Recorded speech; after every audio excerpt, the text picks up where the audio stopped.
అన్నమయ్య జిల్లాలో ఘోర ప్రమాదం జరిగింది. ఓబులవారిపల్లి హైవే క్రాస్ దగ్గర స్కూల్ బస్ బోల్తా పడింది. ఒక చిన్నారి మృతి చెందింది. మరో ఇద్దరికి చాలా తీవ్ర గాయాలయ్యాయి. ప్రస్తుతం పరిస్థితి విషమంగా ఉంది. అయితే పలువురు చిన్నారులకు కూడా గాయాలైనట్టు తెలుస్తోంది. మొత్తం మీద చిన్నారి కుటుంబ సభ్యులు మొత్తం కూడా శోకసంద్రంలో మునిగిపోయారు. అక్కడ పోలీసులు స్పాట్కి చేరుకున్నారు. ఈ యొక్క బస్సు శ్రీవాణి విద్యానికేతన్ స్కూల్ బస్గా గుర్తించారు పోలీసులు. అతివేగమే ప్రమాదానికి కారణమై ఉంటుందంటున్నారు పోలీసులు. అయితే బాధ్యులపైన కఠిన చర్యలు తీసుకోవాలని తల్లిదండ్రులు డిమాండ్ చేస్తున్నారు. మీరు చూస్తున్నారు ఆర్టీవీ స్క్రీన్ పైన. ఇది ఒక హైవే క్రాస్ పక్కన, ఓబులవారిపల్లె హైవే క్రాస్ పక్కన జరిగింది. అక్కడ ఒక స్కూల్ బస్ బోల్తా పడింది. దీంతో స్కూల్ బస్ బోల్తా పడడంతో ఒక చిన్నారి అక్కడికక్కడే స్పాట్లో మృతి చెందింది. మరో ఇద్దరికి చాలా తీవ్రమైన గాయాలయ్యాయి. ప్రస్తుతం వారి పరిస్థితి చాలా విషమంగా ఉంది. మరి చాలా మంది విద్యార్థులకు కూడా ఈ బస్సు బోల్తా కారణంగా గాయాలైనట్టు తెలుస్తోంది. అయితే వేగమే కారణంగా చెప్తున్నారు పోలీసులు. అయితే ప్రతి స్కూల్ బస్సుకు కూడా కొంత స్పీడ్ లిమిట్ అనేది లాక్ ఉండాల్సిన అవసరం ఉంటుంది. ఆ అతివేగాల కారణంగా డెఫినెట్గా చాలామంది విద్యార్థులు కూడా ఈ బస్సు బోల్తాల కారణంగా గాయాల పాలైన వారు చాలామంది ఉన్నారు. అదే స్థాయిలో మృతదేహాలు కూడా చాలా చోట్ల మరణాలు కూడా సంభవించాయి. సో వీటన్నిటి కూడా పూర్తి స్థాయిలో స్కూల్ యాజమాన్యం బాధ్యత వహించాల్సి ఉంటుంది. వారిపై కఠిన శిక్ష విధించాలంటూ కూడా విద్యార్థుల తల్లిదండ్రులు డిమాండ్ చేస్తున్నారు. దీనికి సంబంధించి కిషోర్ జాయిన్ అవుతారు మనతో పాటుగా. కిషోర్, అసలు ఏం జరిగింది? ఆ అతివేగమైనప్పటికీ ఆ పక్కన రోడ్ క్రాసింగ్ ఏదైనా ఉందా? ఎదురుగా ఏదైనా వాహనం వచ్చిందా? ఎందుకు ఒక్కసారిగా ఈ బస్సు బోల్తా పడాల్సి వచ్చింది? Thank you Manoj. అన్నమయ్య జిల్లా ఓబులవారిపల్లెలో ఘోర రోడ్డు ప్రమాదం జరిగింది. ఈ ఘటనలో ఒక చిన్నారి మృతి చెందగా మరో ఇద్దరు తీవ్రంగా గాయపడ్డారు. తీవ్రంగా గాయపడ్డటువంటి వారిని తిరుపతికి తరలించారు. మరోవైపు అటు పలువురు విద్యార్థులకు కూడా గాయాలైన పరిస్థితి. ఓ రకంగా ఓబులవారిపల్లె జాతీయ రహదారి క్రాస్ చేస్తున్న సమయంలో స్కూల్ బస్సు ఒక్కసారిగా ఆ వేగాన్ని అదుపు చేయలేని పరిస్థితుల్లో ఒక్కసారిగా బోల్తా కొట్టింది. బోల్తా కొట్టడంతో కూడా ఒక్కసారిగా అక్కడ ఉన్నటువంటి చిన్నారులకు కూడా తీవ్రంగా గాయపడ్డారు. అదేవిధంగా ఒక చిన్నారి కూడా మృతి చెందారు. అయితే ఇది ఈ స్కూల్ వ్యాన్ శ్రీవాణి విద్యానికేతన్కి చెందినటువంటి వ్యాన్ గా చెప్తున్నారు. అయితే దీనికి ప్రధాన కారణం అతివేగమే ప్రధాన కారణం అని పోలీసులు ఇప్పటికే భావిస్తున్నారు. ఏదైతే ఘటన జరిగిన వెంటనే సంఘటనా స్థలానికి ఎస్ఐ మహేష్ నాయుడు అక్కడ చేరుకోవడం జరిగింది. ఇప్పటికే ఏదైతే గాయపడ్డ వారందరినీ కూడా రాజంపేట ప్రభుత్వ ఆసుపత్రికి, అదేవిధంగా రైల్వే కోడూరు ప్రభుత్వ ఆసుపత్రికి తరలించారు. అయితే దాదాపు 20 అంటే ఇక్కడ బస్సుకి అతివేగంగా వస్తున్నప్పటికీ ఎదురుగా ఏదైనా వాహనం వచ్చి దాన్ని తప్పించబోయి ఈ రకంగా ఘటన చోటు చేసుకుందా, లేదా ఏం జరిగింది? అంటే బస్సు దానంతరదే బోల్తా పడిందని చెప్తున్నారా? ఎస్ మనోజ్, ఎందుకంటే అది క్రాస్ తిరిగేటంలో ఒక్కసారిగా వేగాన్ని అదుపు చేయలేని పరిస్థితి నేపథ్యంలో ఒక్కసారిగా ఆ క్రాస్ చేసే క్రమంలో కూడా అది బోల్తా కుట్టింది. అయితే అది ఓబులవారిపల్లి క్రాస్ అంటే ఒక రకంగా సర్కిల్ ఉన్నటువంటి ప్రాంతం. ఆ సర్కిల్ ఉన్నటువంటి ప్రాంతం ఇటు తిప్పుకునే క్రమంలో కూడా ఒక్కసారిగా వ్యాన్ బోల్తా కొట్టింది. ఆ బోల్తా కొట్టడంతో కూడా చిన్నారులందరికీ కూడా తీవ్రంగా గాయపడ్డాయి. అయితే స్కూల్ యాజమాన్యాలు కూడా సరైన నిబంధనలు పాటించడం లేదన్నటువంటి విమర్శలు కూడా. సమయానికి బస్సులు ఎంతమంది ప్రయాణిస్తున్నారు? ఎంతమంది విద్యార్థులు ఉన్నారు బస్సులో?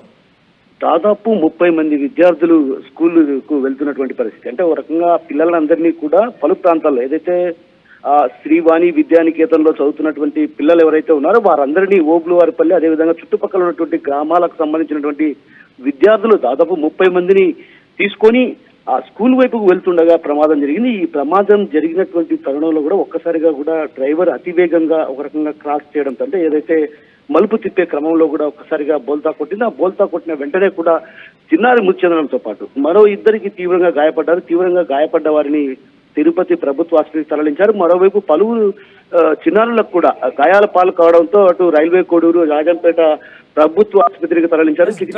డ్రైవర్ సరిగ్గానే ఉన్నాడా? ఎందుకంటే ఇటువంటి ఘటనలో తరచుగా మనం మద్యం సేవించడం లాంటివి చూస్తూ ఉంటాం, లేదంటే ఇతరత్ర కారణాలు కూడా ఉంటాయి. సో డ్రైవర్ సరిగ్గానే ఉన్నాడా? ఎస్ మనోజ్, ఎందుకంటే డ్రైవర్ మాత్రం సరిగా ఉన్నాడు. అయితే ఏదైతే అతివేగం అంటే ఒక రకంగా త్వరితగతిన పిల్లలను స్కూల్కు చేర్చాలి అన్నటువంటి, అంటే ఒక రకంగా ప్రతి స్కూల్లో కూడా ఏదైతే బస్సు ఉంటుందో ఆ బస్సులో విద్యార్థులను చేర్చిన తర్వాత మరో ప్రాంతానికి వెళ్లాల్సి ఉంటుంది. అలాంటి పరిస్థితి ఏమన్నా ఎదురైతే తప్ప లేకుంటే ఈ ప్రమాదం జరిగే పరిస్థితి కాదు. ఎందుకంటే స్కూల్లో విద్యార్థులు దాదాపు వందలాది మంది ఉంటారు. వారందరినీ కూడా ఇతర ప్రాంతాల నుంచి స్కూల్కు చేర్చే బాధ్యత కూడా ఒక వ్యాన్ ఉండడంతో కూడా వాళ్ళంతా కూడా పిల్లలను వదిలిపెట్టి మరో ప్రాంతానికి వెళ్లి పిల్లలను తీసుకురావాల్సినటువంటి పరిస్థితి ఉన్నట్టు తెలుస్తుంది. అందులో భాగంగానే ఆయన అతివేగంగానే ఏదైతే బస్సును నడపడం వల్లే, వ్యాన్ను నడపడం వల్లే ఈ ప్రమాదం జరిగిందన్నటువంటి భావన పోలీసులు వ్యక్తపరుస్తుంది. ఏదైతే మృతి చెందిన చిన్నారి కుటుంబానికి సంబంధించి వివరాలు తెలుస్తున్నాయా? చిన్నారి ఏ తరగతి చదువుతోంది, ఎక్కడి నుంచి వచ్చింది? చిన్నారి ఓబులవారిపల్లె ప్రాంతానికి సమీపంలో ఉన్నటువంటి ఒక గ్రామానికి చెందినటువంటి పాప. ఇప్పటికి కూడా వివరాలు సేకరిస్తున్నారు. ఎవరైతే విద్యార్థులు ఉన్నారో వారందరికి సంబంధించి ఆ పాఠశాల యాజమాన్యం దగ్గర వివరాలు ఉంటే ఆ వివరాలు తీసుకొని కూడా ఇప్పటికే పోలీసులు ఏదైతే తీవ్రంగా గాయపడ్డ ఇద్దరి పిల్లలు, అదేవిధంగా మృతి చెందినటువంటి చిన్నారికి సంబంధించినటువంటి వివరాలను కూడా తీసుకుంటున్నారు. అందులో భాగంగానే స్కూల్ యాజమాన్యంతో కూడా వారు చర్చిస్తున్నారు. ఏదైతే స్కూల్కి సంబంధించినటువంటి పిల్లలు ఎంతమంది ఏ ప్రాంతాల నుంచి వీరిని తీసుకొచ్చారన్నటువంటి విషయం పైన కూడా అటు పోలీసులు ఆరాధిస్తున్నారు. ఇప్పటికే దానికి సంబంధించి పూర్తి స్థాయిలో సమాచారాన్ని కూడా సేకరించే పనిలో పడ్డారు. మనోజ్, ఏదైతే విద్యార్థులు ఏదైతే ఓబులవారిపల్లె క్రాస్ వద్ద ప్రమాదం జరిగింది, స్కూల్ వద్దకు వెళ్తే గానీ ఆ పిల్లలు ఎవరు ఏంటి అన్నటువంటి విషయం కూడా స్పష్టత లేని పరిస్థితి. మరోవైపు ఏదైతే చిన్నారులు ఉన్నారో చిన్నారులు కూడా భయాందోళనకు గురైన పరిస్థితి.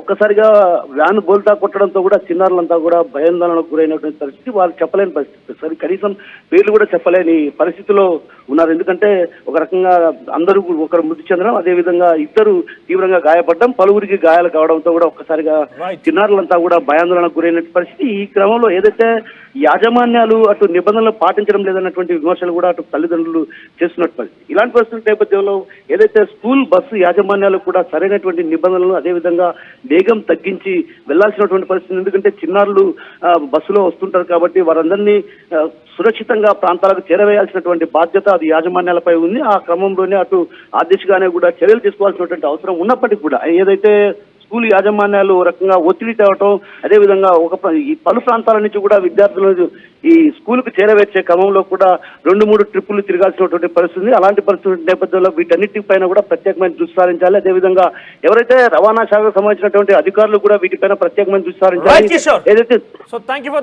మొత్తం మీద అన్నమయ్య జిల్లాలో ఘోర ప్రమాదం చోటు చేసుకుంది. ఓబులవారిపాలెం వద్ద పల్లి వద్ద హైవే క్రాస్ అవుతున్న నేపథ్యంలో ఒక స్కూల్ వ్యాన్ బోల్తా పడింది. అయితే దీనికి అతివేగమే ప్రమాదానికి కారణం అంటున్నారు పోలీసులు. అయితే చాలా వేగంగా వచ్చి టర్న్ తీసుకున్న నేపథ్యంలోనే బస్సు బోల్తా పడినట్టుగా అక్కడ పోలీసులు తేల్చారు. ఈ ఘటనలో ఒకరు మృతి చెందారు, ఒక చిన్నారి మృతి చెందింది. మరో ఇద్దరికి చాలా తీవ్ర గాయాలే. ప్రస్తుతం వారి పరిస్థితి విషమంగా ఉంది. చాలా మంది చిన్నారులు కూడా గాయాలని తెలుస్తోంది. అయితే ఆ సమయంలో మా ప్రతినిధి వివరాల ప్రకారంగా 30 మంది ఆ బస్సులో ప్రయాణిస్తున్నారు. ఓబులవారిపాలెం క్రాస్ దగ్గర ఈ ఘటన చోటు చేసుకుంది. ఈ నేపథ్యంలో చాలా మంది కూడా గాయాల పాలయ్యాయి. అయితే విద్యార్థుల తల్లిదండ్రులు మాత్రం కళాశాల స్కూల్ యాజమాన్యమే దీనికి కారణంగా ఉంది. స్కూల్ యాజమాన్యం డెఫినెట్గా కఠినంగా శిక్షించాలంటగా వారు చెప్తున్నారు. ఎస్, మీ అందరికీ ఒకటి చెప్పే విషయం ఏంటంటే చాలా మంది కూడా సుదూర ప్రాంతాల నుంచి, గ్రామీణ ప్రాంతాల నుంచి పట్టణాలకి స్కూల్స్కి వెళ్లేందుకు ఇటువంటి మోడ్ ఆఫ్ ట్రాన్స్పోర్టేషన్ ఉపయోగిస్తూ ఉంటారు. స్కూల్స్కి ముఖ్యంగా అది చిన్న చిన్న ఆటోల్లో అయితే బేసిక్గా ఆటోలో ప్రయాణించే వారి సంఖ్య చాలా క్లియర్గా రాసి ఉంటుంది. కెపాసిటీ 4 ఓన్లీ అని రాసి ఉంటుంది. వెనకాల కూర్చున్న వారి సంఖ్య కేవలం 4 మాత్రమే కూర్చోవాలి, ముందు ఎవరిని కూడా కూర్చొనివ్వదు. కానీ మనం ఆటోలో చూస్తే కనుక కేవలం చిన్న చిన్న ఆటోలోనే 10-15 మంది వరకు విద్యార్థులు వెళ్తూ ఉంటారు. వాళ్ళ లగేజ్, వాళ్ళ బుక్స్, వాళ్ళ టిఫిన్ బాక్స్ అన్నీ కూడా ఉంటాయి. చాలా హెవీ లోడ్తో ఈ ఆటోలు ట్రావెల్ చేస్తూ ఉంటాయి. సో అయినప్పటికీ పలుమార్లు ఫైన్లు విధించినా, ఎన్ని రకాల ప్రయత్నాలు చేసినా, వారిని ఇటు విషయాలకి దూరంగా ఉండాలని హెచ్చరించినా కూడా వారు మానుకోరు. అదేవిధంగా అది ప్రైవేట్ ఆటో సంబంధించిన అంశం. ఇక స్కూల్ యాజమాన్యాలు ఓన్ చేసేటువంటి వెహికల్స్ మీరు చూస్తే ఈ స్కూల్ బస్సులో సామర్థ్యానికి మించి విద్యార్థులను ఎక్కించడం కావచ్చు, ఎటువంటి రక్షణ చర్యలు తీసుకోకుండా, ఫిట్నెస్ లేకుండా ఇటువంటి వాహనాలు ఉపయోగించడం కావచ్చు. ముఖ్యంగా అటు ట్రాన్స్పోర్ట్ ఆఫీసర్లు కూడా వాళ్ళకి చాలా క్లియర్గా ఇటువంటి స్కూల్ బస్కి ఫిట్నెస్ చెకింగ్తో పాటుగా ఒక స్పీడ్ లిమిట్ అనేది ఏర్పాటు చేసుకోవాలి. ప్రతి స్పీడ్ లిమిట్ 40 లేదా 50 స్పీడ్ మాత్రమే ఉండే రకంగా స్పీడ్ లిమిట్ ఏర్పాటు చేసుకోవాలి. అంత స్పీడ్ కనుక క్రాస్ అయ్యే అవకాశం స్కూల్ బస్సులకు కల్పించకూడదు.